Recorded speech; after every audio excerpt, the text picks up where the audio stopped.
আজকে আমরা বানাবো chicken barbecue wings. Chicken barbecue উইংসটা কী করে ম্যারিনেট করতে হয় সেটা তোমাদের অন্য কোনো ভিডিওতে বলে দেওয়া হবে।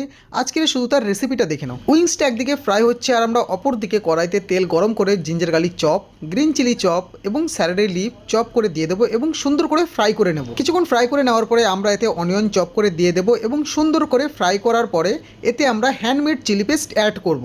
এরকমভাবে নাড়ানোর পরে এতে টমেটো কেচাপ এবং স্টক ওয়াটার দিয়ে সুন্দর করে আমাদের গ্রেভিটা রেডি করে নেব। এরপরে যখন আমাদের গ্রেভিটা রেডি হয়ে যাবে এতে আমরা বারবিকিউ সস অ্যাড করে দেবো। অ্যাড করার পরে আমরা এতে aromatic powder, salt, white paper দিয়ে সুন্দর করে নাড়িয়ে নেব এবং এতে অল্প পরিমাণে ভিনিগার দিয়ে দেবো। এবং এরপরে যখন আমাদের গ্রেভিটা হালকা ড্রাই হয়ে যাবে এতে আমরা ডার্ক সয়া সস দিয়ে দেবো।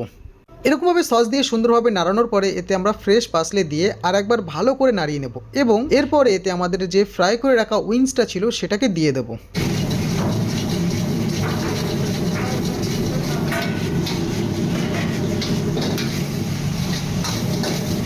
এরকমভাবে সুন্দর করে ফ্রাই করে নেওয়ার পরে রেডি হয়ে যাবে আমাদের চিকেন বারবিকিউ উইংস রেস্টুরেন্ট স্টাইলে, যেটা চাইলে তোমরাও বাড়িতে ট্রাই করতে পারো। আর হ্যাঁ, অতি অবশ্যই ট্রাইও করবে। তাহলে দেখা হচ্ছে পরের অন্য কোনো নতুন ভিডিওতে। আর এই রেসিপিটা কেমন লাগলো অতি অবশ্যই কমেন্টে জানাবে।